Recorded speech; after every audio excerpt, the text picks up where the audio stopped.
Medicine has always been looked up to as one of the noblest professions across the world. In fact, even today when I speak to my daughter, who's 13, and when I ask her, what is it that you want to do? I think many fathers, many parents, in fact, in India especially, have had this, I don't know if it's a good thing or a bad thing, have had this thing, where you want your son to be an engineer and your daughter to be a doctor. I think that is how it has been. But my mother, I have to tell you, a little story, an anecdotal one. My mother always wanted me to be a doctor. She was insisting, she was actually very passionate about it. She's always said, there isn't a single doctor in the family, you should actually become a doctor.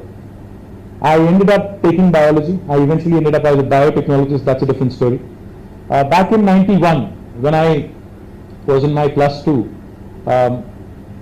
I studied reasonably well. I don't think I'm a top of the class student, but I was a above average student, let me put it that way. And back in that day, we had MSET. Now I think it's NEET. Back in that day, it was MSET. So right after I finished my +2, I only could garner a 1600 rank. I wasn't one of those top students who could get into the top 100 or 200. So I ended up getting only B Pharmacy, and I could have possibly gotten agriculture or something. I didn't want to do that. Then I actually went to Karnataka, took that entrance test.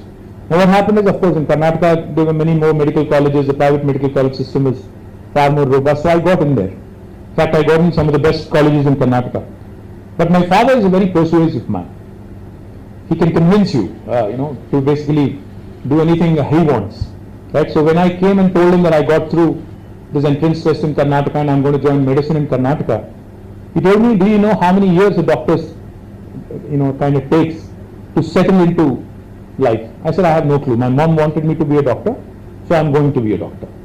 He said, you'll be 32 or 33 by the time you complete your graduation, post-graduation, super specialization and a bunch of other things. And then for the rest of your life, you could be called at 12 in the midnight, for an emergency, and you'll have to run. So there won't be much of a work-life balance. He kind of basically stressed me out by saying all that. I said, okay, if that is the case, I'm not doing it. I'd rather do something else. So that's how I ended up not being a doctor, is where I'm going with this.